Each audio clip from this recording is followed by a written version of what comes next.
वंदेहम श्रीगुरु श्रीयुतापदकमलं श्रीगुरु वैष्णवंश श्रीरूपं साग्रजातं सगणरघुनाथान्वितं तं सजीवं सात्वैतं सावधूतं परिजनसहितं कृष्णचैतन्यदेव श्रीराधा कृष्णपादां सगणललितां श्रीविशाखान्वितां च हे कृष्ण करुणा सिंधु दीनबंधु जगत्पते गोपेश गोपिका कांता राधा कांत नमस्तु तप्त कांचन गौरांगी श्रीराधे वृंदावनेश्वरी ऋषभानुसुते देवी प्रणमामि हरिप्रिये वाञ्छकल्पतरुभ्यश्च कृपा सिन्धुभ्यः च पतितानां पावनेभ्यो वैष्णवेभ्यो नमो नमः पञ्चतत्त्वात्मकं कृष्णं भक्तरूपास्वरूपकं भक्तावतारं भक्ताख्यां नमामि भक्तशक्ति नित्यानन्दमहं सर्वानन्दकरं परं हरिनामप्रदं देवम् अवधूत शिरोमणि नमो महावदन्याय कृष्णप्रेमप्रदायते कृष्णाय कृष्णचैतन्यनाम्ने गौरस्य नमः नमो विष्णुपादाय कृष्णपृष्ठाय भूतले श्रीमते भक्तिवेदान्तस्वामिन्ये नामे नमस्ते सारस्वते देवे गौरवाणी प्रचारिणे निर्विशेष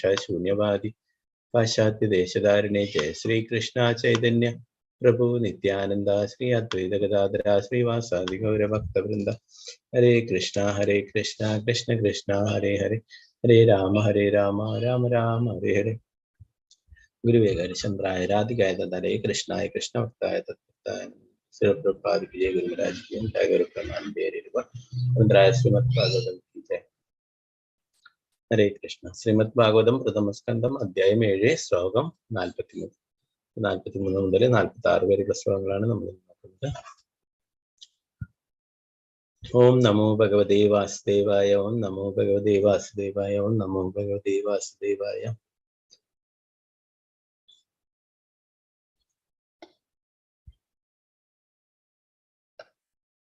उवाचा सहन्दस्य बन्धानयनं सदी मुच्यतामेषा ब्राह्मणो नितरां गुरुः. उवाचा सहन्दस्य बन्धानयनं सदी मुच्यतामेषा ब्राह्मणो नितरां गुरुः.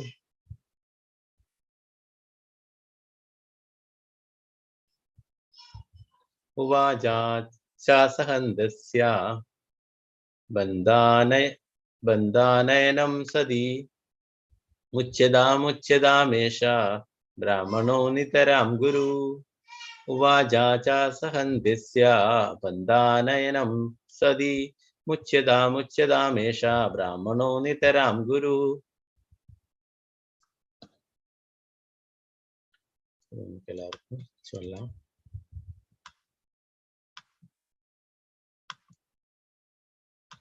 ओम नमो भगवते वासुदेवाय. ओम नमो भगवते वासुदेवाय. उवाचा सहन्दस्य बन्धानयनं सदी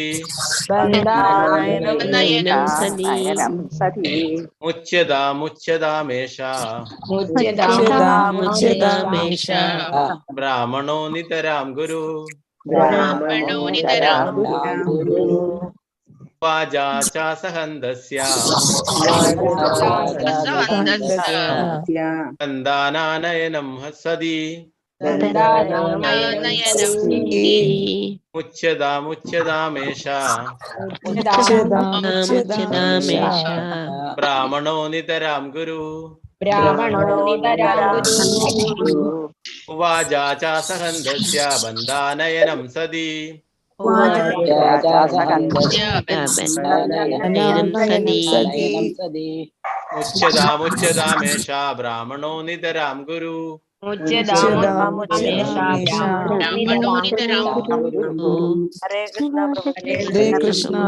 प्रभुजी. हरे कृष्ण. ഒരാളായിട്ട് ചൊല്ലിക്കോളൂ. കുറച്ചായിട്ട് ചൊല്ലാം. 4 ശ്ലോകങ്ങൾ നമ്മൾ എടുക്കുന്നുണ്ട്. രമണി മാതാജി, ഹരേ കൃഷ്ണ മാതാജി, ചൊല്ലിക്കോളൂ മാതാജി. हरे कृष्ण प्रभु जी. हरे कृष्ण. ओम नमो भगवते वासुदेवाय. उवाच चासहन्दस्य बन्धानयनं सदी मुच्यतामेषा ब्राह्मणो नितरां गुरु. हरे कृष्ण. हरे कृष्ण माताजी. सिंधु माताजी, हरे कृष्ण माताजी. ഹരേ കൃഷ്ണ പ്രഭുജി. ഹരേ കൃഷ്ണ. ചൊല്ലിക്കൊള്ളൂ. ഓം നമോ ഭഗവതേ വാസുദേവായ. ഉവാച ചാസഹന്തസ്യ ബന്ധാനനയനം സതി മുച്യതാമേഷ ബ്രാഹ്മണോ നിതരാംഗുരു. ഹരേ കൃഷ്ണ. ഹരേ കൃഷ്ണ മാതാജി. മല്ലിക മാതാജി. ഹരേ കൃഷ്ണ മാതാജി. ചൊല്ലിക്കൊള്ളൂ മാതാജി. ഹരേ കൃഷ്ണ പ്രഭുജി. ഹരേ കൃഷ്ണ.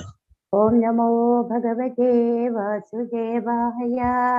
ഉവാച ചാസഹന്തസ്യ ബന്ധാനനയനം സതി മുച്യതാമേഷ ബ്രാഹ്മണോ നിതരാം ഗുരു. ഹരേ കൃഷ്ണ. ഹരേ കൃഷ്ണ മാതാജി. ശോഭാ പ്രദീപ് മാതാജി. ഹരേ കൃഷ്ണ മാതാജി. ഹരേ കൃഷ്ണ പ്രഭുജി. ഹരേ ഓം കൃഷ്ണ. നമോ ഭഗവതേ വാസുദേവായ. ഉവാച ചാസഹന്തസ്യ ബന്ധാനനയനം സതി മുച്യതാമേഷ ബ്രാഹ്മണോ നിരതരാം. ഹരേ കൃഷ്ണ. വിജയനാണ് മാതാജി. ഹരേ കൃഷ്ണ മാതാജി.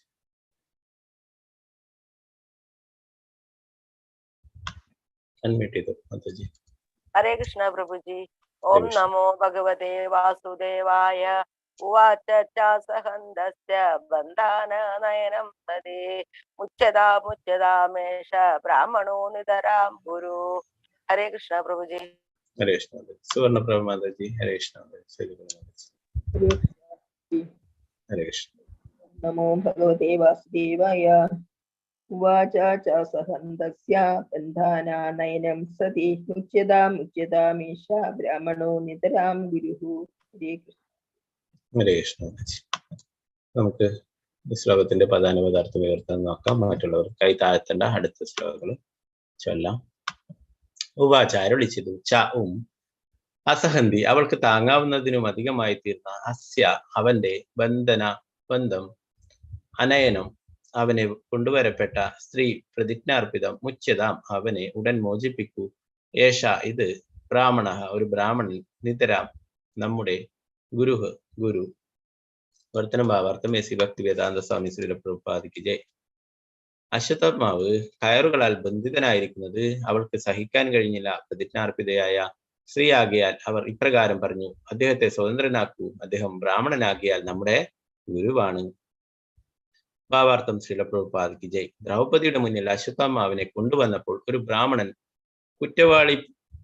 കുറ്റവാളി പോലെ ഇവണ്ണം ബന്ധിതാവസ്ഥയിൽ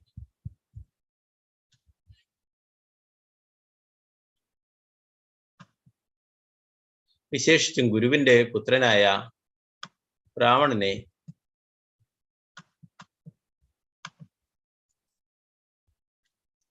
ആ വിധം ആനയിക്കപ്പെട്ടപ്പോൾ അവൾക്ക് അസഹ്യത അനുഭവപ്പെട്ടു.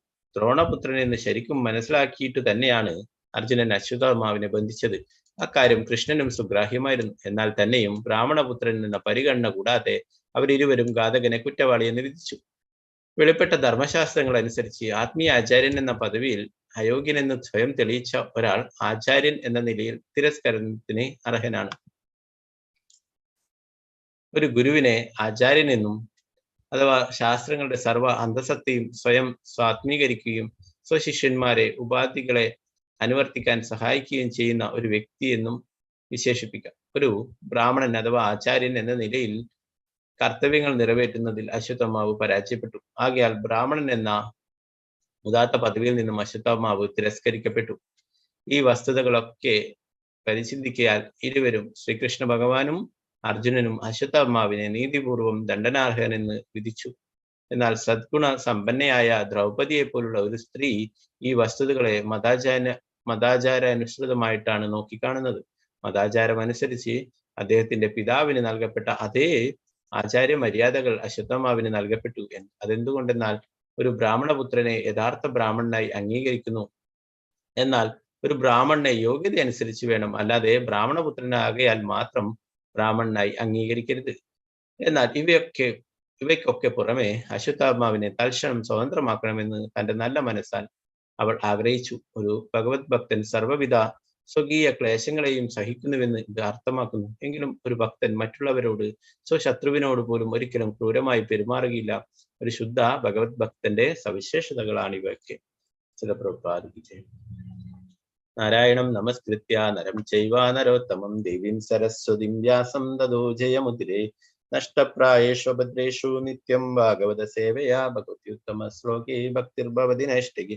മുഖം കരോതി വാചാലം പങ്കും ലങ്കായതേ ഗിരിം യത്കൃപാതമഹം വന്ദേ ശ്രീഗുരു ദീനധാരിണം പരമാനന്ദമാധവം ശ്രീ ചൈതന്യ ഈശ്വരം. നമോ വിഷ്ണുപാദായ കൃഷ്ണപൃഷ്ഠായ ഭൂതലേ ശ്രീമതേ ഭക്തിവേദാന്ത സ്വാമിനിധി നാമിനി. നമസ്തേ സാരസ്വതേ ദേവി ഗൗരവാണി പ്രചാരിണേ നിർവിശേഷ ശൂന്യവാദി പാശ്ചാത്യദേശധാരിണി. ജയ ശ്രീകൃഷ്ണ ചൈതന്യ പ്രഭു നിത്യാനന്ദ ശ്രീ അദ്വൈത ഗദാധര ശ്രീവാസാദി ഗൗരഭക്തവൃന്ദ. ഹരേ കൃഷ്ണ കൃഷ്ണ കൃഷ്ണ ഹരേ ഹരേ, ഹരേ രാമ രാമ രാമ ഹരേ ഹരേ. ഗുരുവേ ഗൗരിചന്ദ്രായ രാധികായ തദേ കൃഷ്ണായ കൃഷ്ണ ഭക്തായ തദ്ഭക്തായ നമഃ. ശ്രീ പ്രഭുപാദ് കി ജയ, ഗുരു മഹാരാജ് കി ജയ, ഗുരു പ്രേമാനന്ദേ. ഹരേ കൃഷ്ണ. അപ്പോ നമ്മള് കഴിഞ്ഞ ക്ലാസ്സിൽ അശ്വത്ഥമാവിനെ ഒരു മൃഗത്തിനെ ബന്ധിക്കുന്ന പോലെ കയറാൽ പിടിച്ചു കെട്ടിയിട്ട് ദ്രൗപദി മാതാവിന്റെ മുന്നിലേക്ക് കൊണ്ടുവന്നിട്ട് കൊടുക്കുന്നതാണ് അർജുനൻ, അല്ലെ? അപ്പോ അവിടെ കൊണ്ടുവന്നിട്ട് ദ്രൗപദിയുടെ മുന്നില് കെട്ടിയിട്ട് ബന്ധനസ്ഥനായിട്ട് അവിടെ അശ്വത്ഥമാവിനെ കൊണ്ടുവന്നപ്പോഴും ദ്രൗപദി മാതാവിനോട് അദ്ദേഹത്തിനോട് ദയുണ്ടായി, അല്ലെ? അപ്പൊ അതുകൊണ്ട് ഈ കെട്ടഴിച്ച് വിടാനായിട്ട് പറയുന്നു. അപ്പോ എന്തുകൊണ്ടാണ് ആ ദ്രോണാചാര്യരുടെ പുത്രനാണ്, അല്ലെ? ദ്രോണാചാര്യരാണ് എല്ലാ അസ്ത്രവിദ്യൊക്കെ പാണ്ഡവർക്ക് എല്ലാവർക്കും പഠിപ്പിച്ചത്. പ്രത്യേകിച്ചും അർജുനന് വളരെ ഇഷ്ടമായിരുന്നു, അല്ലെ? അർജുന എല്ലാ വിദ്യകളും, രഹസ്യമായിട്ടുള്ള എല്ലാ വിദ്യകളും ഒക്കെ പറഞ്ഞു കൊടുത്തിരുന്നു, അല്ലെ? ആ ഗുരുവിന്റെ പുത്രനാണ്. അതുകൊണ്ട് തന്നെ ഇവിടെ കെട്ടഴിച്ച് വിടാനായിട്ട് പറയുന്നു, അദ്ദേഹത്തെ മോചിപ്പിക്കാനായിട്ട് പറയുന്നുണ്ട്. അപ്പോ ഇവിടെ പറയുന്നു, പ്രഭുപാദ പരപ്പറ്റിൽ പറയുന്നു, ദ്രോണപുത്രനാണെന്ന് മനസ്സിലാക്കിയിട്ട് തന്നെയാണ് അർജുനൻ അശ്വത്ഥമാവിനെ ബന്ധിച്ചത്. അക്കാര്യം കൃഷ്ണന് സുഗ്രാഹ്യമായിരുന്നു. എന്നാൽ തന്നെയും ബ്രാഹ്മണപുത്രൻ എന്ന പരിഗണന കൂടാതെ അവരിരുവരും ഘാതകനെ കുറ്റവാളി എന്ന് വിധിച്ചു. വെളിപ്പെട്ട ധർമ്മശാസ്ത്രങ്ങളിൽ ആത്മീയ ആചാര്യൻ എന്ന പദവിയിൽ അയോഗ്യനെന്ന് സ്വയം തെളിയിച്ച ഒരാൾ ആചാര്യൻ എന്നതിന് തിരസ്കരണത്തിന് അർഹനാണ്. നമ്മൾ ഇന്നലത്തെ IDCന്റെ ക്ലാസ്സിൽ നമ്മൾ പറഞ്ഞ ഗുരുവിനെ ത്യജിക്കുന്നത്, തിരസ്കരിക്കുന്നത്, അങ്ങനെ നേരായ മാർഗത്തിലൂടെ അല്ലാത്ത, അല്ലെ? നമ്മൾ പഠിച്ചിട്ടുണ്ടായിരുന്നു. ശുക്രാചാര്യരെ തന്നെ ബലി മഹാരാജാവ് അദ്ദേഹത്തിനെ തിരസ്കരിക്കേണ്ടത് ഭഗവാനെതിരായിട്ടാണ് പറഞ്ഞിട്ടുള്ളത്, അല്ലെ? ഭഗവാന് ദാനം കൊടുക്കാൻ നിൽക്കുമ്പോൾ അത് ചെയ്യരുതെന്ന് പറഞ്ഞു, അല്ലെ? അപ്പൊ ശാസ്ത്രങ്ങളിൽ അങ്ങനെ പറഞ്ഞിട്ടുണ്ട്. അങ്ങനെ അധർമ്മങ്ങൾ ചെയ്യുന്ന, നീചകർമ്മങ്ങളൊക്കെ ചെയ്യുന്ന അങ്ങനെയുള്ള ഗുരുക്കന്മാരൊക്കെ ഉപേക്ഷിക്കാമെന്ന്, അല്ലെ? അപ്പൊ ഇവിടെ ഗുരുവിന്റെ പുത്രനായിട്ടും അങ്ങനെയുള്ള ഒരു പ്രവൃത്തിയാണ് ചെയ്തിട്ടുള്ളത്, അല്ലെ? ബ്രാഹ്മണന്റെ പുത്രനായിട്ടും ആ ബ്രാഹ്മണന്റെ യോജിച്ചിട്ടുള്ള പ്രവൃത്തിയല്ല ഇവിടെ ചെയ്തിട്ടുള്ളത്. ഇത്രയൊക്കെ ചെയ്തിട്ടും ദ്രൗപദി മാതാവ് അവരോടും ക്ഷമിക്കുന്നു, അല്ലെ? അവരെ കെട്ടഴിച്ച് വിടാനായിട്ട് പറയുന്നു.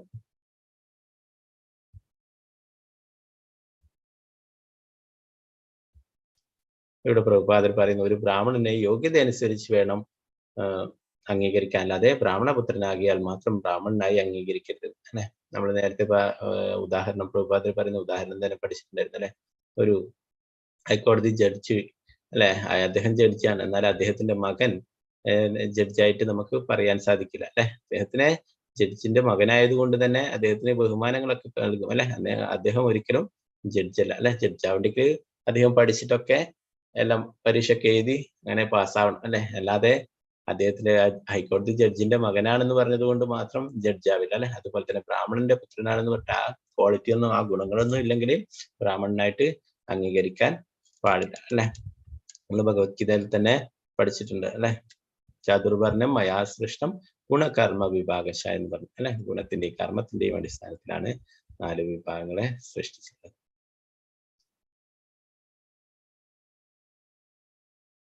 എന്നാൽ ഇവയ്ക്കൊക്കെ പുറമെ അശ്വത്ഥമാവിനെ തൽക്ഷണം സ്വതന്ത്രമാക്കണമെന്ന് തന്റെ നല്ല മനസ്സല്ല അവൾ ആഗ്രഹിച്ചു. ഒരു ഭഗവത് ഭക്തൻ സർവ്വവിധ സ്വകീയ ക്ലേശങ്ങളെയും സഹിക്കുന്നുവെന്ന് ഇത് അർത്ഥമാക്കുന്നെങ്കിലും ഒരു ഭക്തൻ മറ്റുള്ളവരോട് സ്വശത്രുവിനോട് പോലും ഒരിക്കലും ക്രൂരമായി പെരുമാറുകയില്ല. ഒരു ശുദ്ധ ഭഗവത് ഭക്തന്റെ സവിശേഷതകളാണ് ഇവയ്ക്ക്. ശത്രു മിത്ര ഭേദം, അല്ലെ? അതൊന്നുമില്ല. നമ്മൾ ഭഗവത്ഗീതയിൽ പഠിച്ചു, അല്ലെ? ശുദ്ധ ഭക്തന്മാര് ആ ശുദ്ധ സത്വഗുണത്തിലുള്ളവർ, അല്ലെ? അവരെ ഒരിക്കലും ശത്രുമിത്ര ഭാവം ഇതൊന്നും കാണുന്നില്ല, അല്ലെ? അവരെ എല്ലാവരുടെ ഹൃദയത്തിലും പരമാത്മാവിനെ കാണുന്നു. ഇവിടെ ദ്രൗപദി മാതാവ് വേറെ കാരണമായിട്ട് നമ്മൾ ഇനി വരുമ്പോൾ പഠിക്കും. അവര് ആ ഒരു മാതാവായി അല്ലെ, അതുകൊണ്ട് പുത്രന്മാര് നഷ്ടപ്പെട്ടാലുള്ള വേദന അവർക്ക് മനസ്സിലായി അല്ലെ. അതേ മാതാവിന് വേറൊരു മാതാവിന്റെ വേദനയും മനസ്സിലാക്കാനായിട്ട് സാധിക്കും. ഇവിടെ അശ്വത്ഥാത്മാവിനെ കൊല്ലുകയാണെങ്കിൽ അദ്ദേഹത്തിന്റെ മാതാവ് കൃപി, ദ്രോണാചാര്യരുടെ പത്നി, അത്രയും വിഷമിക്കും അല്ലെ. അപ്പൊ ഒരു കുട്ടി ഇല്ലാതായി നഷ്ടപ്പെട്ടിട്ടാകുമ്പോഴുള്ള വേദന ഇപ്പോഴും അനുഭവിച്ചുകൊണ്ടിരിക്കുകയാണ് ദ്രൗപദി മാതാവ് അല്ലെ. അതേപോലെ തന്നെ ഈ അശ്വത്ഥാമാവ് വധിക്കപ്പെടുകയാണെങ്കിൽ ആ മാതാവ് കൃപിയും ദ്രോണാചാര്യരുടെ പത്നിയും വേദന അനുഭവിക്കുമല്ലോ എന്ന് ഓർക്കുകയും ചെയ്യുന്നുണ്ട്. നമ്മൾ വരുന്ന ശ്ലോകങ്ങളിൽ അത് പഠിക്കും. അപ്പോ എന്ത് തന്നെ എന്താണ് ദോഷങ്ങൾ ചെയ്താലും, എന്ത് തന്നെ ദ്രോഹങ്ങൾ ചെയ്താലും ഒക്കെ ഭഗവാന്റെ ശുദ്ധ ഭക്തന്മാര് അവര് എല്ലാവരോടും ക്ഷമിക്കുന്നു അല്ലെ. നമുക്ക് കാണാൻ സാധിക്കും. ഹരിദാസ് ഠാക്കൂറിനെ കുറിച്ച് നമ്മൾ ഭാഗവതം ക്ലാസ്സിൽ ചർച്ച ചെയ്തത് അല്ലെ. ഹരിദാസ് ഠാക്കൂറിനോട് എത്ര ദ്രോഹങ്ങൾ ചെയ്തിട്ടും ഹരിദാസ് ഠാക്കൂർ ഒന്നും പ്രതികരിക്കാനായിട്ട് പോയില്ല, എതിർക്കാനായിട്ട് പോയില്ല അല്ലെ. എന്നാൽ ഭഗവാൻ അതിനൊക്കെ മറുപടി കൊടുക്കുകയുണ്ടായി അല്ലെ. ഭഗവാന്റെ ശുദ്ധ ഭക്തന്മാർക്ക് ദ്രോഹങ്ങൾ ചെയ്യുമ്പോൾ ഭഗവാൻ ഒരിക്കലും ക്ഷമിക്കില്ല അവരോട് അല്ലെ. അവരെ ക്ഷമിക്കും. ഭക്തന്മാർ അത്രയും എന്താണ് നല്ല മനോഭാവം കൊണ്ട് ദ്രോഹങ്ങൾ ചെയ്യുന്നവരോടൊക്കെ ക്ഷമിക്കും അല്ലെ. ഹരിദാസ് ഠാക്കൂറിനെ അത് തന്നെ ചെയ്തില്ല. ഹരിദാസ് ഠാക്കൂറിനെ 22 മാർക്കറ്റുകളിൽ കൊണ്ടുപോയിട്ട് ചാട്ടവാറ് കൊണ്ട് അടിക്കുകയുണ്ടായി. അപ്പോഴൊക്കെ ഹരിദാസ് ഠാക്കൂർ പ്രാർത്ഥിച്ചു, ഇവരൊക്കെ നിരപരാധികളാണ്, ഇവരെന്താണ് രാജാവിന്റെ ആ ഉത്തരവ് നടപ്പിലാക്കുന്നത് അല്ലെ, ഇവർക്ക് യാതൊരു പാപങ്ങളും ഉണ്ടാവരുതേ എന്ന് പറഞ്ഞു. അപ്പോ അവസാനം അവർക്ക് യാതൊരു പാപങ്ങളും ഉണ്ടാവരുത് എന്നാണ് പ്രാർത്ഥിക്കുന്നത് അല്ലെ. അതായത് ദ്രോഹിക്കുന്നതാണ് ചെയ്യുന്നത് അല്ലെ, ചാട്ടവാറ കൊണ്ട് അടിക്കുന്നു, അപ്പോഴും അങ്ങനെ പ്രാർത്ഥിക്കണ്ടായി അല്ലെ. അതൊന്നും ഒരു സാധാരണ ആൾക്കാർക്ക് ചെയ്യാൻ സാധിക്കുന്നതല്ല അല്ലെ, ഭഗവാന്റെ പരിശുദ്ധ ഭക്തന്മാർക്ക് മാത്രമേ സാധിക്കൂ. എന്തൊക്കെ ദ്രോഹങ്ങൾ അല്ലെ, രാമചന്ദ്ര അദ്ദേഹം ദ്രോഹങ്ങൾ ചെയ്തു. അപ്പൊ അദ്ദേഹത്തോടും ഒന്നും പറഞ്ഞില്ല അല്ലെ. അപ്പോ ഹരിദാസ് ഠാക്കൂർ ആരോടും ദേഷ്യപ്പെടാനായിട്ട് പോയില്ല, ആരടുത്തും എതിർത്ത് സംസാരിച്ചില്ല അല്ലെ. എന്നാൽ അവർക്കൊക്കെ ഭഗവാൻ മറുപടി കൊടുക്കുകയുണ്ടായി.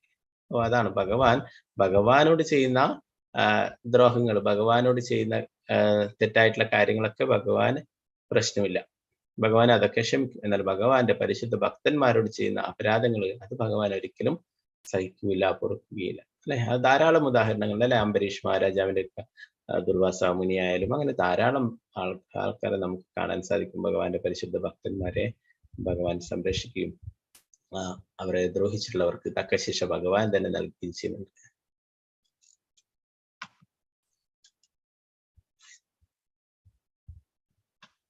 ഇനി 44-ാമത്തെ ശ്ലോകം നോക്കാം.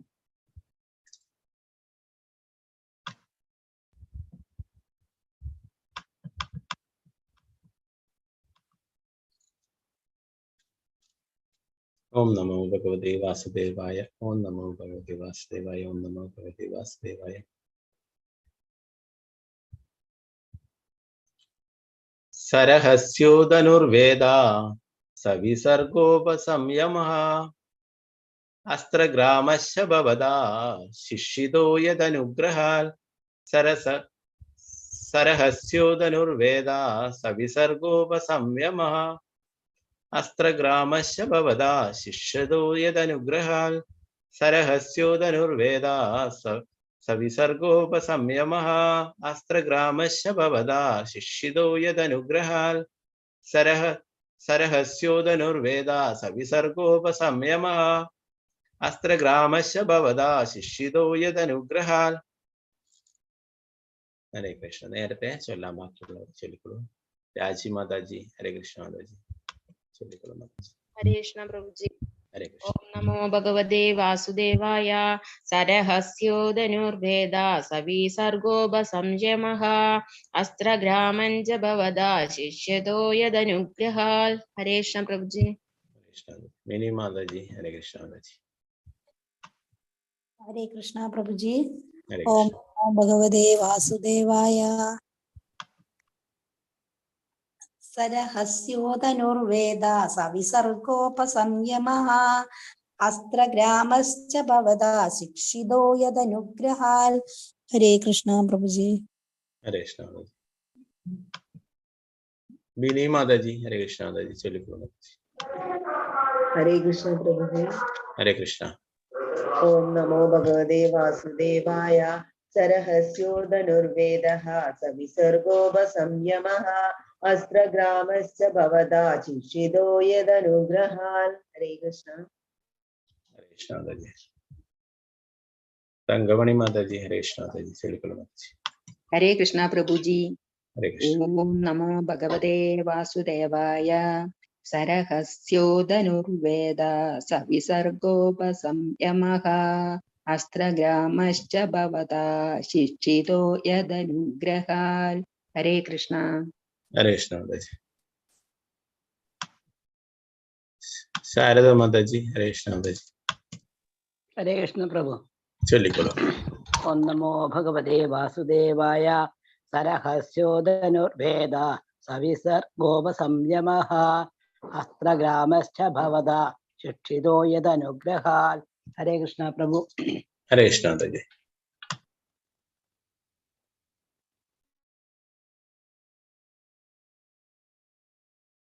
शारदा जी नंबूदिरी माताजी हरे कृष्ण माताजी। चलिए माताजी। हरे कृष्ण प्रभु जी। हरे कृष्ण।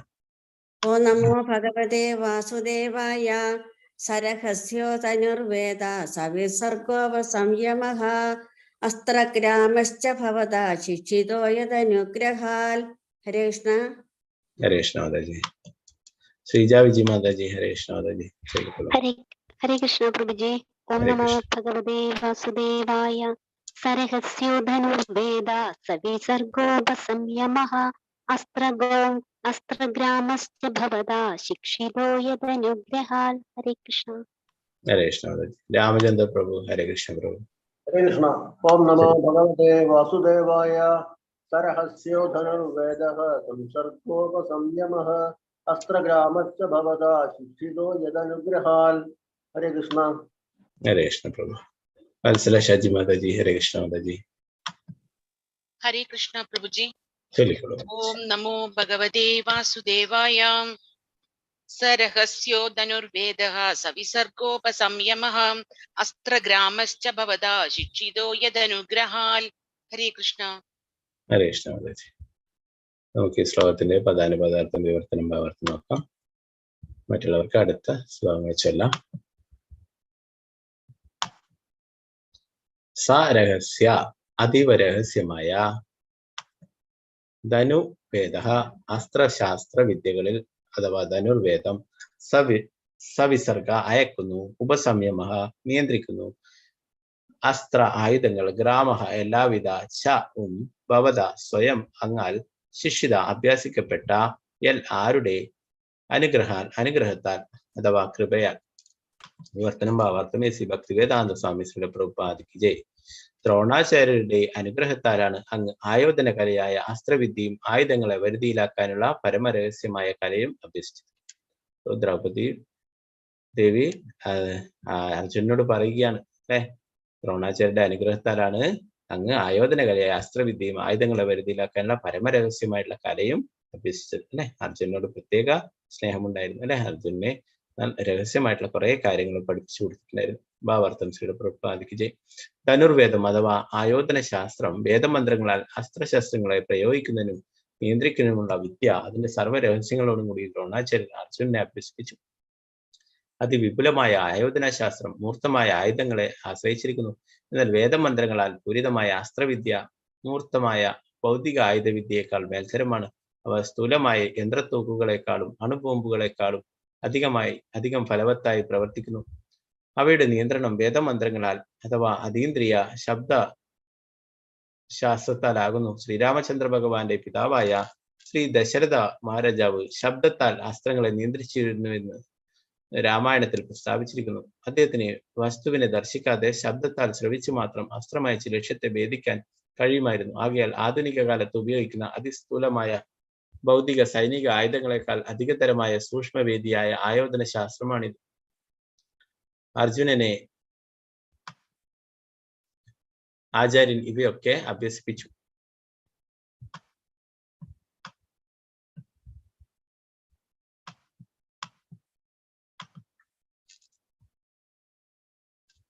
ആകയാൽ ഈ സർവ്വവിധ നന്മകൾക്കും ദ്രോണാചാര്യനോട് ബാധ്യത നിറവേറ്റണമെന്ന് ദ്രൗപദി ആഗ്രഹിച്ചു. ദ്രോണാചാര്യരുടെ അഭാവത്തിൽ പുത്രനാണ് അദ്ദേഹത്തിന്റെ പ്രതിനിധി. സദ്ഗുണ സമ്പന്നയും ശ്രേഷ്ഠ സ്ത്രീജനവുമായ ദ്രൗപദിയുടെ അഭിപ്രായമാണ്. ഒരു കർക്കശ ബ്രാഹ്മണനായ ദ്രോണാചാര്യർ എന്തുകൊണ്ട് ധനുർവേദത്തിന്റെ ആചാര്യനായെന്ന് ഒരാൾ ചോദിച്ചേക്കാം. എന്നാൽ വിജ്ഞാന വിഭാഗം ഏതെന്ന പരിഗണനയില്ലാതെ തന്നെ ഒരു ബ്രാഹ്മണന് ഒരു ആചാര്യനാകാവുന്നതാണ് എന്നതാണ് അതിന് ഉചിതമായ മറുപടി. ഒരു വിജ്ഞാനിയായ ബ്രാഹ്മണൻ ഒരു ഗുരുവോ പുരോഹിതനോ അല്ലെങ്കിൽ സ്ഥാനസ്വീകർത്താവോ ആയി തീരേണ്ടതാണ്. ഒരു ഉത്തമ വിശ്വാസയോഗ്യനായ യഥാർത്ഥ ബ്രാഹ്മണൻ അത്തരം പദവികൾ സ്വീകരിക്കാൻ അധികാരപ്പെട്ടവനാവുന്നു. പ്രഭുപാദിക്ക് ജയ്. അപ്പൊ ഇവിടെ ദ്രോണാചാര്യരാണ് എല്ലാ അസ്ത്രവിദ്യയൊക്കെ അല്ലെ രഹസ്യമായിട്ടുള്ള കാര്യങ്ങളൊക്കെ പഠിപ്പിച്ചിട്ടുള്ളത് അർജുനനെ അല്ലെ. അതുകൊണ്ട് ആ ദ്രോണരുടെ പുത്രനാണ് അല്ലെ. ആ പരിഗണന വെച്ചിട്ട് ദ്രോണരുടെ പ്രതിനിധിയാണ് എന്ന് ഇവിടെ ദ്രൗപദി മാതാവ് പറയുന്നു. ആ മാതാവിന്റെ നല്ല മനസ്സുകൊണ്ട് അങ്ങനെ പറയുന്നു അല്ലെ. 45-ാമത്തെ ശ്ലോകം നമുക്ക് നോക്കാം. ഓം നമോ ഭഗവതേ വാസുദേവായ. ഓം നമോ ഭഗവതേ വാസുദേവായ. ഓം നമോ ഭഗവതേ വാസുദേവായ. സയേഷാ ഭഗവാൻ ദ്രോണഃ പ്രജാരൂപേണ വർത്തതേ തസ്യാത്മനോർത്ഥം പത്ന്യസ്തേ നാനഗാദീരസൂകൃഭി.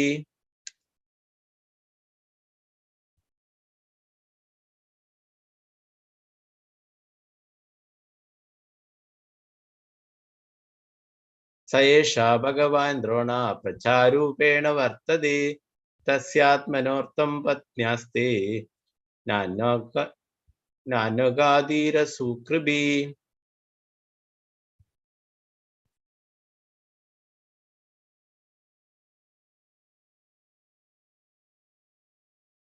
സയേഷാ ഭഗവാൻ ദ്രോണ പ്രജാരൂപേണ വർത്തതേ തസ്യാത്മനോർത്ഥം പത്ന്യസ്തേ നാനഗാദീരസൂകൃഭി.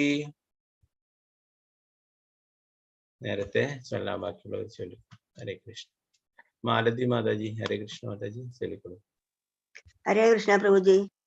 ഓം നമോ ഭഗവതേ വാസുദേവായ.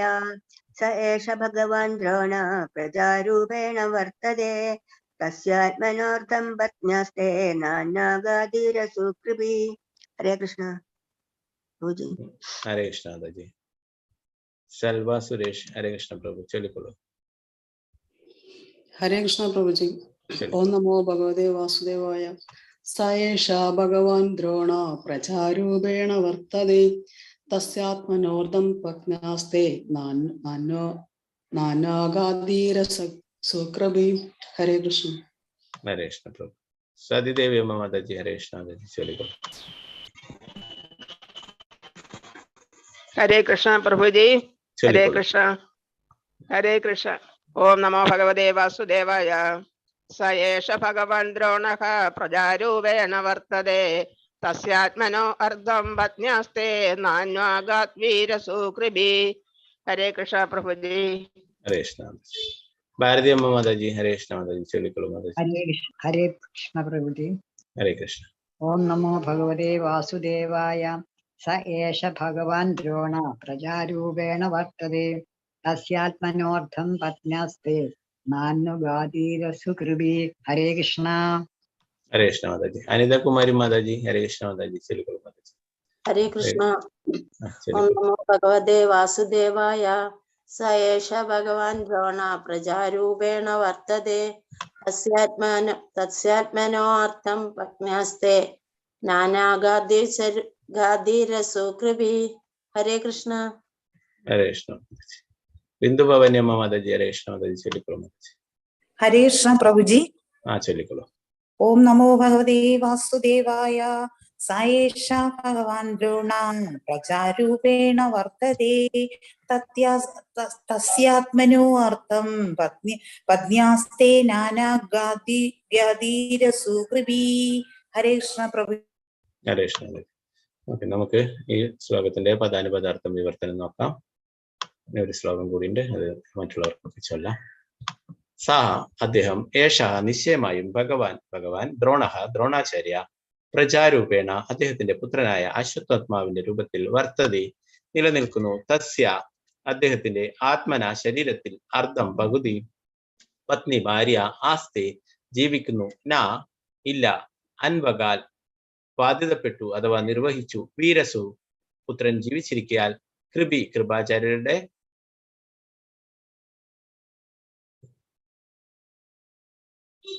പത്നിയാണ്. ഇവിടെ എന്തോ തെറ്റിയതാണ്, പ്രിന്റിങ്ങിൽ വന്നിട്ടുള്ള തെറ്റാണ്. കൃപാചാര്യരുടെ സഹോദരിയാണ് കൃപി, അതെ ശരിയാണ്. ദ്രോണാചാര്യരുടെ പത്നി കൃപി എന്ന് പറയുന്നത് കൃപാചാര്യരുടെ സഹോദരി ആയതുകൊണ്ട് ശരിയാണ്, കറക്റ്റാണ്. വിവർത്തനം ഭാവാർത്ഥമേ ശ്രീ ഭക്തി വേദാന്ത സ്വാമി ശ്രീല പ്രഭുപാദിക്ക് തന്റെ പുത്രന്റെ രൂപത്തിൽ അദ്ദേഹം ദ്രോണാചാര്യർ ഇപ്പോഴും ജീവിച്ചിരിക്കുന്നു. അദ്ദേഹത്തിന്റെ പത്നിയായ കൃപി പുത്രനുള്ളതിനാൽ അദ്ദേഹത്തോടൊപ്പം സതി അനുഷ്ഠിച്ചു. ദ്രോണാചാര്യരെ ഇവിടെ ശരീരം ഉപേക്ഷിച്ചു പോയല്ലേ, എങ്കിലും അദ്ദേഹത്തിന്റെ പത്നിയായിട്ടുള്ള കൃപി ഇപ്പോഴും ജീവിച്ചിരിക്കുന്നു. എന്തുകൊണ്ടാണ്? സതി അനുഷ്ഠിച്ചില്ല. തന്നെ സംരക്ഷിക്കാനായിട്ട് പുത്രനുണ്ടല്ലോ, അശ്വത്ഥമാവുള്ളതോ അതുകൊണ്ടല്ലേ. ഭാവാർത്ഥം ശ്രീലപ്രഭുപാദ് ദ്രോണാചാര്യരുടെ പത്നി കൃപി കൃപാചാര്യരുടെ സഹോദരിയാകുന്നു. അപ്പൊ അതുകൊണ്ടാണ് കൃപാചാര്യരുടെ സഹോദരി ആയതുകൊണ്ടാണ് കൃപി എന്ന് വിളിക്കുന്നത് ദ്രോണാചാര്യരുടെ പത്നി. ധർമ്മശാസ്ത്രങ്ങളനുസരിച്ച് പതിയുടെ അർദ്ധ അംഗനയായി പ്രതിജ്ഞാർപ്പിത പത്നിയായി സന്താനമില്ലായിരുന്നുവെങ്കിൽ തന്റെ പതിക്കൊപ്പം സ്വമേധയാ സർവത്മന മൃത്യുവിനെ പരിരംഭണം ചെയ്യുന്നത് ന്യായയുക്തമെന്ന് നീതീകരിച്ചിരിക്കുന്നു. അപ്പോ ദ്രോണാചാര്യർ മരിച്ചപ്പോ സന്താനങ്ങളൊന്നും ഇല്ലെങ്കിൽ സതി അനുഷ്ഠിക്കുമായിരുന്നു അല്ലെ.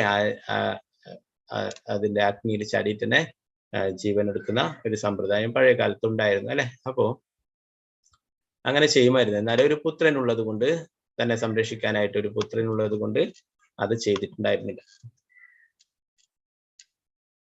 എന്നാൽ ദ്രോണാചാര്യരുടെ പത്നിയുടെ കാര്യത്തിൽ ഭർത്താവിന്റെ പ്രതിനിധിയായി പുത്രനുണ്ടെന്നുള്ളതിനാൽ അവർ അത്തരം അനുഷ്ഠാനങ്ങൾക്ക് വിധേയായില്ല. പുത്രൻ ജീവിച്ചിരിക്കുന്നതാകിയാൽ ഒരു വിധവ നാമത്തിൽ മാത്രം വിധവയാകുന്നു. ആകയാൽ രണ്ടു വിധത്തിലായാലും അശ്വത്ഥാത്മാവ് ദ്രോണാചാര്യരുടെ പ്രതിനിധിയാകുന്നു. ആകയാൽ അശ്വത്ഥാത്മാവിനെ വധിക്കുന്നത് ദ്രോണാചാര്യരെ വധിക്കുന്നതിന് സമാനമാണെന്ന് അശ്വത്ഥാത്മാവിനെ വധിക്കുന്നതിന് പ്രതികൂലമായ ദ്രൗപദിയുടെ വാദമാണ്. ദ്രൗപദി മാതാവ് പറയുന്നു അശ്വത്ഥാത്മാവിന്റെ പ്രതിനിധിയാണ് അല്ലെ. പ്രത്യേകിച്ചും അശ്വത്ഥാത്മാവ് കൃപിക്ക് അത്രയും പ്രിയപ്പെട്ടതാണ് അല്ലെ. എത്ര ദ്രോഹങ്ങൾ ചെയ്യുന്നവരും സ്വന്തം മാതാവിന് വളരെ പ്രിയപ്പെട്ടതായിരിക്കും അല്ലെ. അപ്പോ ആ മാതാവിന് ദ്രോണാചാര്യർ ഇല്ലാത്തപ്പോഴേ തന്നെ സംരക്ഷിക്കും, തന്റെ മകൻ സംരക്ഷിക്കും അശ്വത്ഥാമാവ് അല്ലെ. ആ ഒരു കാരണം കൊണ്ടാണ് ഇവിടെ സതി അനുഷ്ഠിക്കാത്ത കൃപി ഇപ്പോഴും ജീവിക്കുന്നത് അല്ലെ. അപ്പോ ഈ അശ്വത്ഥാമാവ് തന്റെ പുത്രൻ കൂടി വധിക്കപ്പെടുകയാണെങ്കിൽ ആ സ്ത്രീക്ക് താങ്ങാവുന്നതിലധികമായിരിക്കുന്നു അല്ലെ. ആ ദ്രൗപദി മാതാവിന്റെ ആ നല്ല മനസ്സാണ് ഇവിടെ കാണിക്കുന്നത്. ഇത്രയും ദ്രോഹങ്ങൾ ചെയ്തിട്ട് അല്ലെ, 5 കുട്ടികളെ, ഒരു കുട്ടിയല്ല 5 കുട്ടികളെ വധിച്ചിട്ടും അത്രയും ക്രൂരനായിട്ടുള്ള വ്യക്തിയോടും ക്ഷമിക്കുന്നു, എല്ലാം സഹിക്കുന്നു അല്ലെ. അദ്ദേഹത്തിനെ ശിക്ഷിക്കാനായിട്ട് അനുവദിക്കുന്നില്ല.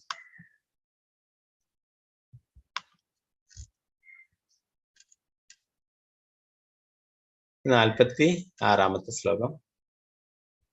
ഓം നമോ ഭഗവതേ വാസുദേവായ. ഓം നമോ ഭഗവതേ വാസുദേവായ. ഓം നമോ ഭഗവതേ വാസുദേവായ. തദ്ധർമ്മജ്ഞ മഹാഭാഗാ ഭവദ്ഭിർഗൗരവം കുലം ഋജീനം നാർഹതി പ്രാപ്തും പൂജ്യം വന്ദ്യമഭിഷ്ണശാ. തദ്ധർമ്മജ്ഞ മഹാഭാഗാ ഭവദ്ഭിർഗൗരവം കുലം ഋജിനം നാർഹതി പ്രാപ്തും പൂജ്യം വന്ദ്യമഭിഷ്ണശാ. തദ്ധർമ്മജ്ഞ മഹാഭാഗാ ഭവദ്ഭിർഗൗരവം കുലം ഋജിനം നാർഹതി പ്രാപ്തും പൂജ്യം വന്ദ്യമഭിഷ്ണശാ. നേരത്തെ ചൊല്ലാൻ ബാക്കിയുള്ളവരെ ചൊല്ലിക്കോളൂ. വിശാലാക്ഷി മാതാജി, ഹരേ കൃഷ്ണ മാതാജി ചൊല്ലിക്കോളൂ. ഓം നമോ ഭഗവതേ വാസുദേവായ. തദ്ധർമ്മജ്ഞ മഹാഭാഗാ ഭവദ്ഭിർഗൗരവം കുലം വ്യജിനം നാർഹതി പ്രാപ്തും പൂജ്യം വന്ദ്യമഭിഷ്ണശഃ. ഹരേ കൃഷ്ണ. ഹരേ കൃഷ്ണ മാതാജി. ഗിരിജ മാതാജി, ഹരേ കൃഷ്ണ മാതാജി ചൊല്ലിക്കോളൂ. ഹരേ കൃഷ്ണ പ്രഭുജി. ഹരേ ഓം കൃഷ്ണ. നമോ ഭഗവതേ വാസുദേവായ. തദ്ധർമ്മജ്ഞ മഹാഭാഗാ ഭവദ്ഭിർഗൗരവം കുലം വ്രജിനം നാർഹതി പ്രാപ്തും പൂജ്യം വന്ദ്യമഭീഷ്ണശാ. ഹരേ കൃഷ്ണ മാതാജി. രമാബായി മാതാജി, ഹരേ കൃഷ്ണ മാതാജി ചൊല്ലിക്കോളൂ മാതാജി. ഹരേ കൃഷ്ണ പ്രഭുജി. ഓം നമോ ചൊല്ലിക്കോളൂ. ഭഗവതേ വാസുദേവായ. ധർമ്മജ്ഞ മഹാഭാഗ ഭവദ്ഭിർഗൗരവം കുലം വ്രജിനം നാർഹതി പ്രാപ്തും പൂജ്യം വന്ദ്യമഭീഷ്ണശ. ഹരേ കൃഷ്ണ പ്രഭുജി. ഹരേ കൃഷ്ണ പ്രഭുജി. വത്സല ഗോപാല മാതാജി. ഹരേ കൃഷ്ണ മാതാജി ചൊല്ലിക്കോളൂ. ഹരേ കൃഷ്ണ പ്രഭുജി. ഹരേ കൃഷ്ണ പ്രഭുജി. ഓം നമോ ഭഗവതേ വാസുദേവായ. തത്കർമ്മജ്ഞ മഹാഭാഗ ഭവദ്ഭിർ ഗൗരവം കുലം യജിനം നാർഹതി പ്രാപ്തും പൂജ്യം വന്ദ്യമഭീഷ്ണസഃ. ഹരേ കൃഷ്ണ. ഹരേ കൃഷ്ണ മാതാജി. സുനിത ജയരാജ് മാതാജി. ഹരേ കൃഷ്ണ മാതാജി ചൊല്ലിക്കോളൂ മാതാജി. ഹരേ കൃഷ്ണ പ്രഭുജി. ചൊല്ലിക്കോളൂ. ഓം നമോ ഭഗവതേ വാസുദേവായ. തദ്ധർമ്മജ്ഞ മഹാഭാഗ ഭവദ്ഭിർഗൗരവം കുലം വ്യജിനം നാർഹതി പ്രാപ്തും പൂജ്യം വന്ദ്യമഭീഷ്ണശഃ. ഹരേ കൃഷ്ണ പ്രഭുജി. ഹരേ കൃഷ്ണ. ഈ ശ്ലോകത്തിന്റെ പദാനുപദാർത്ഥം വിവർത്തനം ഭാഗത്തുന്നു. ആകയാൽ ധർമ്മജ്ഞ ധർമ്മതത്വങ്ങളെ കുറിച്ച് ബോധവാനായ ഒരുവൻ മഹാഭാഗ്യവാനായ ഭവദ്ഭിഹി അങ്ങയുടെ നന്മയാൽ ഗൗരവം പ്രകീർത്തിക്കപ്പെട്ടു, മഹാത്മ്യപ്പെടുത്തപ്പെട്ടു. കുലം വംശം വൃജിനം വേദനാജനകമായ ഒന്ന് ഇല്ല, അർഹിക്കുന്ന പ്രാപ്തമാക്കുന്നതിന് വേണ്ടി പൂജ്യം അർച്ചനീയമായ വന്ദ്യം ആദരണീയമായ അഭിഷ്ണശഃ നിരന്തരമായി. വിവർത്തനം ഭാവാർത്ഥം ശ്രീ ഭക്തിവേദാന്ത സ്വാമി ശ്രീല പ്രഭുപാദിക്ക് ജയ്. ധർമ്മതത്വങ്ങൾ ഗ്രഹിച്ച അല്ലയോ മഹാഭാഗ, സർവദാ അർച്ചനീയരും ആദരണീയരും പ്രതാപാർഹരുമായ കുലബന്ധുക്കൾക്ക് സന്താപഹേതു ഉണ്ടാക്കുന്നത് അങ്ങേക്ക് ശോഭനമല്ല. ഭാവാർത്ഥം ശ്രീല പ്രഭുപാദിക്ക് ജയ്. ആദരണീയമായ വംശത്തിന് അല്പമായ നിന്ദ പോലും സന്താപമുണ്ടാക്കാൻ പര്യാപ്തമാണ്. ആകയാൽ അർച്ചനീയമായ കുല ബന്ധുക്കളുമായുള്ള ഇടപാടിൽ ഒരു സംസ്കാര സമ്പന്നൻ സദാ ശ്രദ്ധാലുവായിരിക്കേണ്ടതാണ്.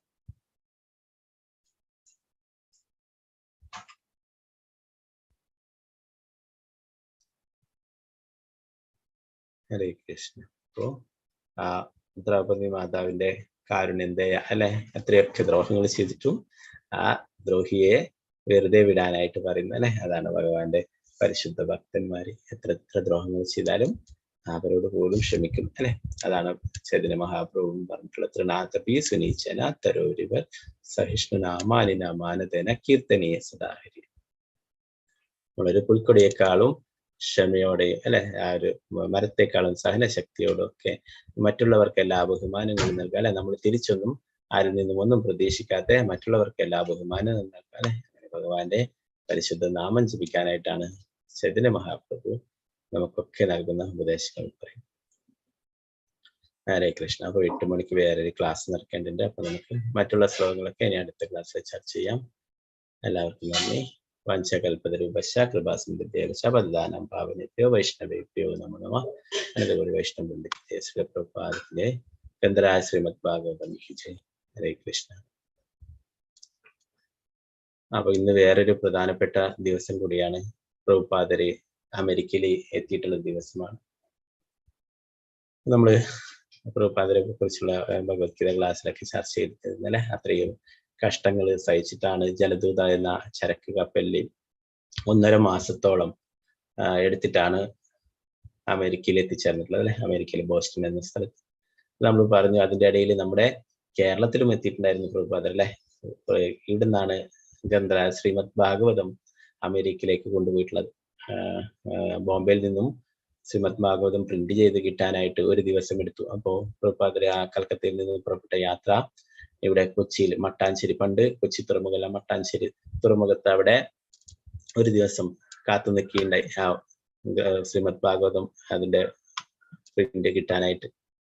അപ്പൊ പ്രഭുപാദര് ഇവിടെ കേരളത്തിലെ ജനങ്ങളെയൊക്കെ ഇഷ്ടപ്പെട്ടു. പ്രഭുപാദര് പറഞ്ഞിട്ടുള്ളത് ഹെൽത്തി ആയിട്ടുള്ള ആൾക്കാർ നല്ല ആൾക്കാരാണ്, അതൊക്കെ ഇഷ്ടപ്പെട്ടു. അപ്പോ ആ പ്രഭുപാദരുടെ കാരുണ്യം കൊണ്ട് തന്നെ ആയിരിക്കും നമുക്കൊക്കെ ശ്രീമദ് ഭഗവത്ഗീതയും ഭാഗവതമൊക്കെ പഠിക്കാനും അല്ലെ, തിരുനാമം ജപിക്കാനും ഒക്കെ കഴിഞ്ഞിട്ടുള്ളത് ആ പ്രഭുപാദരെ പോലെ ശുദ്ധ ഭക്തന്റെ കാരുണ്യം കൊണ്ടാണ്.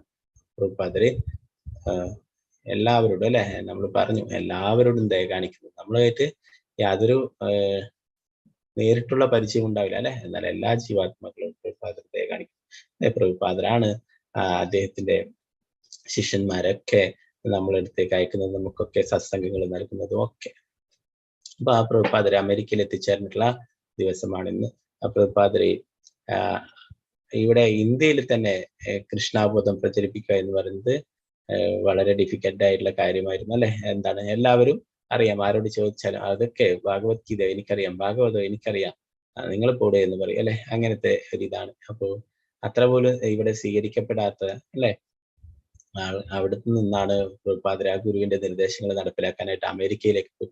അപ്പൊ അമേരിക്കയിൽ പ്രഭുപാദര് അവിടെ തുറമുഖത്ത് അവിടെ കപ്പലെടുത്തപ്പോൾ കാണുന്നു പ്രഭുപാദര് വലിയ വലിയ എന്താണ് ആകാശം മുട്ടുന്ന വലിയ വലിയ ബിൽഡിങ്ങുകളും അല്ലെ, ഡബിൾ ഡെക്കർ ബസ്സും മറ്റുള്ള ആഡംബര ജീവിതം നയിക്കുന്ന ആൾക്കാരെയും ഒക്കെ കാണുന്നു. പ്രഭുപാദര് ഭഗവാനോട് തന്നെ പ്രാർത്ഥിക്കുകയുണ്ടായി. ആ ഒരു പ്രാർത്ഥന എഴുതി, ബംഗാളിയിലെ ഒരു പ്രാർത്ഥന എഴുതിയിട്ടുണ്ടായിരുന്നു. അതിൽ പ്രഭുപാദര് പറയുന്നു, അവസാനത്തെ വരികളിൽ പ്രഭുപാദര് പറയുന്നു, എനിക്ക് യാതൊരു യോഗ്യതയുമില്ല, എനിക്ക് യാതൊരു ഭക്തിയുമില്ല, എനിക്ക് യാതൊരു ജ്ഞാനവുമില്ല, ഞാൻ വെറും ഒരു യാചകൻ മാത്രമാണ്, ഞാൻ അങ്ങയുടെ കയ്യിലെ വെറും ഒരു പാവയാണ്. ഭഗവാനെ, അങ്ങേക്ക് എന്ത് വേണമെങ്കിലും എന്നെ കൊണ്ട് ചെയ്യിക്കാം. അങ്ങ് എന്നെ നൃത്തം ചെയ്യിക്കാൻ ആഗ്രഹിക്കുന്നുവോ അങ്ങേക്ക് അത് സാധിക്കും. അപ്പോ അങ്ങേക്ക് എന്തോ ഒരു വലിയ ഉദ്ദേശമുണ്ട്, അതുകൊണ്ടാണ് എന്നെ ഈ പ്രായമായിട്ടുള്ള അവസ്ഥയിലും ഈ ഒരു രാജ്യത്ത് ഇവിടെ എത്തിച്ചിട്ടുള്ളത്. അങ്ങേക്ക് എന്തോ ഒരു വലിയൊരു ഉദ്ദേശമുണ്ട്, ലക്ഷ്യമുണ്ട്, അതുകൊണ്ടാണ് എന്നെ ഇവിടെ എത്തിച്ചിട്ടുള്ളത്. അപ്പോ അങ്ങ് കാരുണ്യം കാണിക്കണം ആ ലക്ഷ്യം നിറവേറ്റുന്നതിനായിട്ട്. എനിക്ക് അതിനായിട്ട് യാതൊരു യോഗ്യതയുമില്ല, അങ്ങയുടെ കാരുണ്യം കൊണ്ട് അത് ചെയ്യാനായിട്ട് സാധിക്കും. അങ്ങ് അത് ആഗ്രഹിക്കുന്നുവെങ്കിൽ, അങ്ങ് ആഗ്രഹിക്കുന്നു ഇവിടെ ഈ അമേരിക്കയിലുള്ള ആൾക്കാർക്കൊക്കെ കൃഷ്ണാബോധം ലഭിക്കണമെന്ന് അങ്ങ് ആഗ്രഹിക്കുന്നുണ്ട്. അങ്ങ് തന്നെ അവരുടെ ഉള്ളിൽ മാറ്റങ്ങൾ ഉണ്ടാക്കണമേ, അവർക്കൊക്കെ ഇതിന്റെ സ്വാദ് നൽകണമേ, ഈ ശ്രീമദ് ഭാഗവതം ഭഗവത്ഗീതയൊക്കെ പഠിക്കാനുള്ള അങ്ങനെയുള്ള ഒരു മനസ്സ് നൽകണമേ എന്നൊക്കെ പ്രഭുപാദർ പ്രാർത്ഥിക്കും. എന്താണ്, എല്ലാവരുടെ ഹൃദയത്തിലും ഭഗവാനുണ്ട് പരമാത്മാവായിട്ടല്ലേ. അപ്പോൾ അവരൊക്കെ ഇത് സ്വീകരിക്കണമെന്ന് ആഗ്രഹിക്കുന്നത്, പ്രത്യേകിച്ച് ഇന്ത്യയിലെ ആൾക്കാർ സ്വീകരിക്കുന്നില്ല. അപ്പോഴാണ് വിദേശത്തിലെ അമേരിക്കയിലെ എല്ലാ തരത്തിലും സമ്പന്നതയിലെ അത്രയും കൊടുമുടിയിൽ ജീവിക്കുന്ന ആൾക്കാരാണ് അല്ലെ. എല്ലാ കാര്യങ്ങളും എല്ലാം അങ്ങനെ ലാവിഷായിട്ട് ജീവിക്കുന്ന അവരുടെ ഇടയിൽ ഈ ഭഗവത്ഗീത ഭാഗവതമൊക്കെ പ്രചരിപ്പിക്കുന്നത് വളരെ ഡിഫിക്കൽട്ടായിട്ടുള്ള കാര്യമാണ് അല്ലെ. ഭക്തി സിദ്ധാന്ത സരസ്വതി ഠാക്കൂർ പ്രഭുപാദന്റെ വേറെ ശിഷ്യന്മാരൊക്കെ പോയിട്ടുണ്ടായിരുന്നു. അവരൊക്കെ ആ ദൗത്യം പരാജയപ്പെട്ട് തിരിച്ചു വരികയുണ്ടായി. അപ്പോൾ അവിടെയാണ് പ്രഭുപാദർ പോയിട്ടുള്ളത്. പ്രഭുപാദർ അവസാനമായിട്ട് പറയുന്നു, എനിക്ക് യാതൊരു യോഗ്യതയുമില്ല, ആ ഭക്തി വേദാന്ത എന്ന പേര് അത് സത്യമാകണമെങ്കിൽ അത് അങ്ങ് തന്നെ എന്നോട് കാരുണ്യം കാണിക്കണം.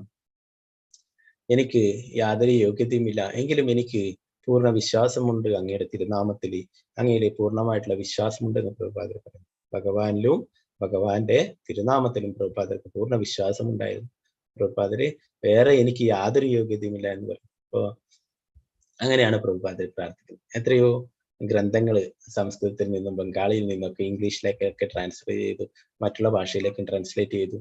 അങ്ങനെയൊക്കെയുള്ള ആ പണ്ഡിതനായിട്ടുള്ള വ്യക്തി പറയുന്നത്, എനിക്ക് യാതൊരു യോഗ്യതയുമില്ല, യാതൊരു ജ്ഞാനമില്ല എന്നുള്ളത് അല്ലെ. നമ്മൾ നേരത്തെ ഒരു ക്ലാസ്സിൽ പഠിച്ചു, നമ്മൾ ഭഗവാന്റെ മുന്നിൽ അല്ലെ ഗുരുവിന്റെ മുന്നിൽ നമ്മൾ എന്താണ് അഹങ്കാരമായിട്ട് എനിക്കെല്ലാം അറിയുന്നുള്ള അല്ലെ, എനിക്കൊന്നും അറിയില്ല, ഞാൻ അത്രയും പതിതനാണെന്നുള്ള അവസ്ഥയിലാണ് നമ്മൾ പെരുമാറേണ്ടത് അല്ലെ. പ്രഭുപാദർ അത് തന്നെയാണ് ചെയ്തിട്ടുള്ളത്, എനിക്ക് യാതൊരു യോഗ്യതയുമില്ല എന്ന് ഭഗവാനോട്.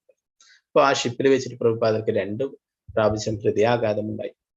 അപ്പോഴൊക്കെ പ്രഭുപാദർ പ്രാർത്ഥിച്ചു, എന്റെ ഗുരുവിന്റെ ആ നിർദ്ദേശങ്ങൾ എനിക്ക് പാലിക്കാനായിട്ട് സാധിക്കണമെന്ന് ഭഗവാനോട് പ്രാർത്ഥിച്ചു. അപ്പൊ ഭഗവാൻ അപ്പോഴൊക്കെ സംരക്ഷിക്കുകയുണ്ടായി പ്രഭുപാദർ. അപ്പോ അങ്ങനെ പ്രഭുപാദരെ നമുക്കറിയാം അല്ലെ, അത്രയും കഷ്ടപ്പെട്ടിട്ട് കൃഷ്ണാബോധം പ്രചരിപ്പിക്കുകയുണ്ടായി അല്ലെ. സ്വന്തം ജീവൻ പോലും അപകടത്തിലാകുന്ന തരത്തിലൊക്കെ ആൾക്കാർ ആക്രമിക്കുകയുണ്ടായി. ഡ്രഗ്സ് ഒക്കെ അടിച്ചിട്ട് അവിടെ റൂമിന്റെ അവിടെ കിടക്കുന്നവരൊക്കെ രാത്രിയിൽ തോക്കൊക്കെ എടുത്തിട്ട് പ്രഭുപാദരുടെ നേരെ ചൂണ്ടുകയുണ്ടായി. പ്രഭുപാദർ അവിടെ നിന്നൊക്കെ രക്ഷപ്പെട്ടിട്ട് വരികയുണ്ടായി. പ്രഭുപാദർ എന്നാലും അവരൊന്നും വിടാൻ തയ്യാറായില്ല. ഹിപ്പികൾ എന്നിട്ടുള്ള വിഭാഗങ്ങൾ അവരെയാണ് ആദ്യം ഉദ്ധരിക്കാനായിട്ട് പ്രഭുപാദർ തീരുമാനിച്ചിട്ടുണ്ടായിരുന്നു. ചൈതന്യ മഹാപ്രഭു നിത്യാനന്ദ പ്രഭുവും ചെയ്തിട്ടുള്ളത് പോലെ തന്നെ ഏറ്റവും പതിതരായിട്ടുള്ള ആൾക്കാർ ജഗായി മതായി ഒക്കെയാണ് ഉദ്ധരിച്ചിട്ടുള്ളത് അല്ലെ. അതുപോലെ തന്നെ പ്രഭുപാദരും ഇവിടെ ഹിപ്പികൾ എന്ന് പറഞ്ഞിട്ടുള്ള വിഭാഗം യുവാക്കള് 16ഉം 20ഉം ഒക്കെ വയസ്സുള്ള യുവാക്കള് മദ്യവും മയക്കുമരുന്നും മറ്റുള്ള കുത്തഴിഞ്ഞ ജീവിതമൊക്കെ നയിച്ചിട്ട് കഴിഞ്ഞിരുന്ന അവര് സമൂഹം പുറന്തള്ളി, വീട്ടുകാർ പുറന്തള്ളിയിട്ടുള്ള അവരെയൊക്കെയാണ് പ്രഭുപാദർ മാറ്റിയെടുത്തിട്ടുള്ളത്. അവർക്കൊക്കെ കൃഷ്ണാബോധം നൽകി, അവർക്കൊക്കെ സ്വന്തം കൈകൊണ്ട് നിവേദ്യം ഉണ്ടാക്കി ഭഗവാനെ സമർപ്പിച്ചിട്ട് ആ ഭഗവത് പ്രസാദം അവർക്ക് കൊടുത്ത് അവർ കഴിച്ചിട്ടുള്ള ആ പാത്രങ്ങൾ പ്രഭുപാദർ സ്വന്തം കൈകൊണ്ട് കഴുകി വെച്ചു. അപ്പൊ ഇങ്ങനെയൊക്കെയാണ് അവർക്കൊക്കെ കൃഷ്ണാബോധം കൊടുത്തിട്ടുള്ളത്. അവരൊക്കെ പിന്നീട് ഭഗവാന്റെ പരിശുദ്ധ ഭക്തന്മാരായിട്ട് മാറുകയുണ്ടായി. അവരൊക്കെ പിന്നീട് കൃഷ്ണാബോധം പ്രചരിപ്പിക്കാൻ പ്രഭുപാദരുടെ കൂടെ കൂടുകയുണ്ടായി. അങ്ങനെ ലോകം മുഴുവൻ കൃഷ്ണാബോധം പ്രചരിപ്പിച്ച ആ പ്രഭുപാദരുടെ യാത്ര ഇന്നാണ് അമേരിക്കയിലെ അവിടെ എത്തിച്ചേർന്നിട്ടുള്ള ദിവസമാണ്. ഹരേ കൃഷ്ണ. അപ്പൊ നമുക്കൊക്കെ പ്രാർത്ഥിക്കാം പ്രഭുപാദരോട് ഭഗവാന്റെ ശുദ്ധനാമം ജപിക്കാനും അല്പമെങ്കിലും കൃഷ്ണ പ്രേമം ലഭിക്കാനും ഒക്കെ, നമുക്ക് കൃഷ്ണഭക്തി ലഭിക്കാനും ഒക്കെ എപ്പോഴും ഭക്തിത സേവനങ്ങളൊക്കെ ചെയ്യാനായിട്ടും പ്രഭുപാദരോടൊക്കെ നമുക്ക് പ്രാർത്ഥിക്കാം. ശ്രീല പ്രഭുപാദ് കി ജയ്, ശ്രീമദ് ഭാഗവതം കി ജയ്. ഹരേ കൃഷ്ണ. അപ്പൊ ഇന്നടുത്ത ഭാഗങ്ങളിൽ എന്തെങ്കിലും സംശയങ്ങൾ ഉണ്ടെങ്കിൽ ഒരു 5 മിനിറ്റ് എടുക്കാം, കൈയുയർത്തിയാൽ മതി. വേറെ ക്ലാസ് ഉണ്ട്, അതുകൊണ്ട്